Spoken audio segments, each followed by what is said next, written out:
नमस्कार, मैं हूं सुधीर चौधरी और डीएनए के इस वीकेंड एडिशन में आपका बहुत बहुत स्वागत है। आप इसे हफ्ते का बेस्ट ऑफ डीएनए भी कह सकते हैं। डीएनए के वीकेंड स्पेशल में हम आपको हफ्ते की बड़ी खबरों के बेहतरीन डीएनए टेस्ट आज दिखाएंगे। आज हम आपके कमजोर पासवर्ड्स को मजबूत बनाने की एक राष्ट्रव्यापी कोशिश करेंगे। इस हफ्ते मीडिया में कांग्रेस के उपाध्यक्ष राहुल गांधी और कांग्रेस पार्टी के ट्विटर अकाउंट के हैक होने की खबर को बड़े ही चटपटे अंदाज में आपको दिखाया गया, लेकिन हमें लगता है कि ये राष्ट्रीय महत्व की खबर नहीं है, इसलिए हमें इस खबर के राजनीतिक विश्लेषण की जरूरत महसूस नहीं हुई। हालांकि इन घटनाओं से जुड़ा एक बड़ा पहलू ऐसा है जो आपके काम जरूर आ सकता है, और वो ये है कि क्या आप भी राहुल गांधी और कांग्रेस पार्टी की तरह कमजोर पासवर्ड्स का इस्तेमाल कर रहे हैं। आपको शायद अंदाजा नहीं होगा, लेकिन इंटरनेट की दुनिया में 73% पासवर्ड्स बहुत ही कमजोर होते हैं और उन्हें बहुत आसानी से हैक किया जा सकता है। हो सकता है कि आपका पासवर्ड भी बहुत कमजोर हो और आपकी तमाम निजी जानकारियां किसी हैकर के हाथ लग जाएं। ये ऐसा दौर है जब हम डिजिटल और कैशलेस इंडिया के सपने देख रहे हैं। ऐसे में आपकी ऑनलाइन सुरक्षा बहुत महत्वपूर्ण है। आज अपने इस विश्लेषण में हम आपको दुनिया के सबसे घटिया पासवर्ड्स के बारे में भी बताएंगे, ताकि आप अपने पासवर्ड्स में से इन शब्दों को और इस संख्या को हमेशा के लिए हटा दें। इसके अलावा हम आपके जीवन में घुल चुके प्लास्टिक को पिघलाने वाला एक डीएनए टेस्ट करेंगे। हमें यकीन है कि हमारा ये विश्लेषण देखने के बाद प्लास्टिक के इस्तेमाल को लेकर आपकी सोच हमेशा के लिए बदल जाएगी। हमारे इस विश्लेषण को आप प्लास्टिक प्रदूषण पर की गई सर्जिकल स्ट्राइक भी कह सकते हैं। आप ये जानकर चिंतित हो जाएंगे कि प्लास्टिक में पाए जाने वाले केमिकल्स कैंसर जैसी गंभीर बीमारियां देने के साथ साथ ऑटिज्म और इनफर्टिलिटी की वजह भी बन सकते हैं। इसके साथ ही प्लास्टिक के प्रभाव से लोगों का इंटेलिजेंस कोशेंट यानी आईक्यू भी कम हो सकता है। इसे दूसरे शब्दों में कहा जाए तो प्लास्टिक से आपके सोचने समझने की क्षमता पर बुरा असर पड़ता है। हमें आपकी और आपके परिवार की सेहत की चिंता है और इसीलिए हमने प्लास्टिक के खतरों पर आज एक खास विश्लेषण तैयार किया है। अगर आप भी सुबह से शाम तक प्लास्टिक की वस्तुओं का इस्तेमाल करते हैं तो आपको ये विश्लेषण अपने पूरे परिवार के साथ देखना चाहिए। और आज हम भारत में काले धन वाली उस अर्थव्यवस्था का डीएनए टेस्ट करेंगे जिसे पानी देकर काले धन का बड़ा पेड़ बनाने का काम आप यानी देश के आम लोग ही करते हैं।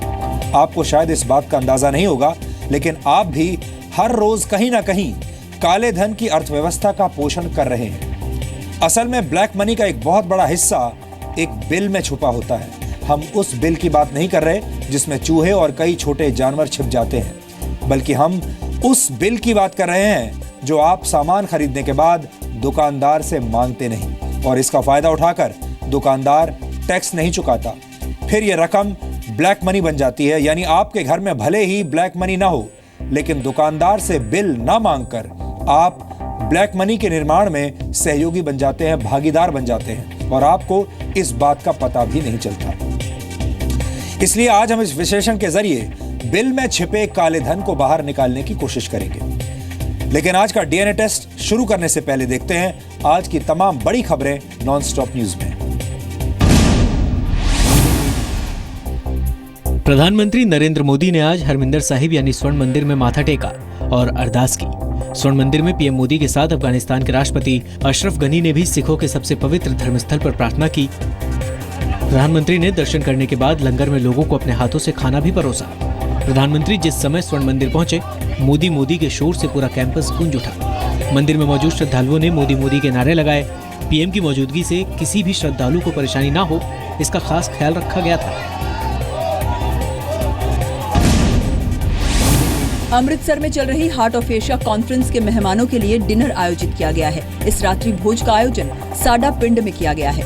इसमें बाकी मेहमानों के साथ पाकिस्तान के विदेश मंत्रालय के सलाहकार सरताज अजीज भी शामिल हुए हैं। काफी दिनों बाद ये पहला मौका है जब भारत के पीएम मोदी के साथ पाकिस्तान का कोई प्रतिनिधि डिनर में शामिल हुआ है। पाकिस्तान के पीएम के विदेश मंत्रालय के सलाहकार सरताज अजीज शाम 7:30 बजे अमृतसर पहुंचे। सरताज अजीज के साथ भारत का किसी भी द्विपक्षीय वार्ता का कार्यक्रम नहीं है। अमृतसर में आज सुबह हार्ट ऑफ एशिया सम्मेलन शुरू हुआ। सम्मेलन का एजेंडा है आतंक की चुनौती का मुकाबला कैसे किया जाए। हार्ट ऑफ एशिया सम्मेलन में करीब 40 देश और यूरोपीय यूनियन जैसे संगठन शामिल हो रहे हैं। पहले दिन अफगानिस्तान में शांति बहाली समेत कई समस्याओं पर चर्चा हुई। आतंकवाद को लेकर भारत सम्मेलन के दौरान पाकिस्तान को घेर सकता है। सम्मेलन में शामिल अलग अलग देशों के प्रतिनिधियों ने शाम के वक्त स्वर्ण मंदिर में दर्शन किए। बाद में वो ऐतिहासिक जलियांवाला बाग भी घूमने के लिए गए। प्रधानमंत्री मोदी ने जनधन खातों का दुरुपयोग करने वालों को चेतावनी दी है। मुरादाबाद में बीजेपी की परिवर्तन रैली में पीएम मोदी ने कहा कि जो लोग गरीबों के जनधन खातों का इस्तेमाल काला धन जमा करने के लिए कर रहे हैं, उनका इलाज ढूंढा जा रहा है। दिमाग लगा रहा हूं, अभी मैं दिमाग खपा रहा हूं कि गरीब के खाते में जिन्होंने गैर कानूनी तरीके से डाला है वो जाए जेल में और गरीब के घर में जाए वो रुपया। पीएम मोदी ने उनका विरोध करने वाले लोगों को भी जवाब दिया। ज्यादा से ज्यादा ये मेरा क्या कर लेंगे भाई? मैंने बताइए क्या कर लेंगे? अरे हम तो फकीर आदमी हैं, झोला लेके चल पड़ेंगे जी। अब 11 दिसंबर को बहराइच और 18 दिसंबर को कानपुर में पीएम मोदी की रैली होगी। हरियाणा के मूर्थल में जाट आरक्षण आंदोलन के दौरान कथित गैंगरेप के मामले में झूठी गवाही देने के लिए एक पत्रकार पर मुकदमा चलेगा। फर्स्ट पोस्ट नाम की एक वेबसाइट के पत्रकार तारिक अनवर पंजाब हरियाणा हाईकोर्ट में अपने बयान से पलट गए।